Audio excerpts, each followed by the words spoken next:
انا جاي لك النهارده برساله او بنصيحه، خدها بقى من اخوك الصغير، من اخوك الكبير، من ابنك، بس المهم انك تسمعني. انا جاي اكلمك النهارده عن لغه الصبر. الصبر ليه لغه؟ ليه لغه. الصبر ليه جزاء؟ ليه جزاء. ربنا سبحانه وتعالى قال لك: يا ايها الذين امنوا استعينوا بالصبر الصلاه. يعني الصلاه اللي هي اهم حاجه في الدين الاسلامي كله، ربنا حط لك معاها الصبر. ده بيدل على ان الصبر ليه قيمه كبيره جدا جدا جدا عند ربنا. يعني معنى انك تصبر، معنى انك هتنول، معنى ان ربنا هيديك احسن واكتر واجمل مما كنت تتمنى. وطبعا بقية الايه بتقولك: ان الله مع الصابرين. ان الله مع الصابرين. انت عايز ايه غير ان ربنا يكون معاك؟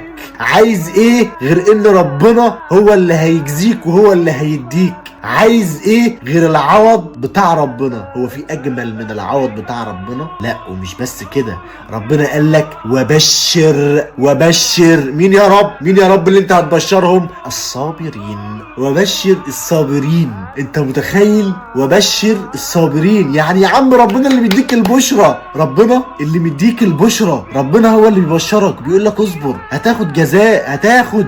ده غير كده سبحان الله ايات القرآن كلها اللي فيها صبر جميلة وعظيمة. ربنا بيقول لك ايه؟ انما يوفى الصابرون اجرهم بغير حساب. انت عايز ايه اجمل من كده؟ ده ربنا اللي بيقول لك كلام كتير قوي. القرآن بيديك نفحات، اقسم بالله نفحات. وربنا بيقول لك: واصبر وما صبرك الا بالله.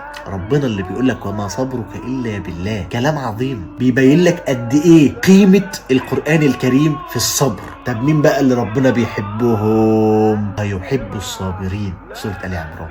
يعني جمال يا عم انت بتضايق ان ربنا بيحبك؟ يا اخي ده ربنا اللي بيقول لك انا بحبك. انت عايز ايه اكتر من كده؟ تعبان، نفسك تتجوز، نفسك في عربيه، نفسك في شقه، نفسك في شغلانه، نفسك بعد ما تصبر وتكون راضي بقضاء ربنا اللي هيعوضك. هيقول لك ايه اكتر من كده؟ يا سبحان الله على الجمال، يا سبحان الله على الحلاوه. تيجي تتكلم عن ايات القرآن كلها تتعجب من الجمال، وخاصه في الصبر. ربنا مديك رساله حوالي اكتر من 93 مره في القرآن بيقول لك فيها اصبر. ربنا قال لك: فاصبر صبرا جميلا. شوف عظيم الصبر، شوف جمال الصبر، شوف لما تصبر ربنا هيجازيك ازاي. شوف بعد كل كلمه صبر وراها جزاء على طول. سبحان الله. ده يبين لك قد ايه قيمه الصبر في الاسلام وفي القرآن وفي حياتنا وفي جزاء ربنا. لان محدش هيجازيك غير ربنا بعد ما تصبر. سواء صبرت على المرض، صبرت على الشقاء، صبرت على ضعف الرزق، صبرت، ربنا هو اللي هيجازيك. لان ربنا قال لك: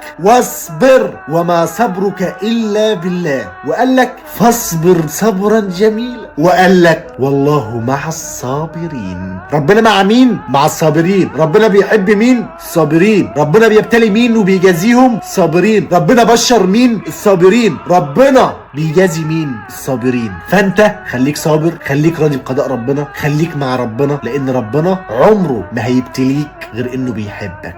متنسوش خلوا كل حد يشوف النصيحة ويشاركها لغيره عشان تتجازي عليها. متنسوش المتابعة واللايكات والاشتراكات. سلام عليكم.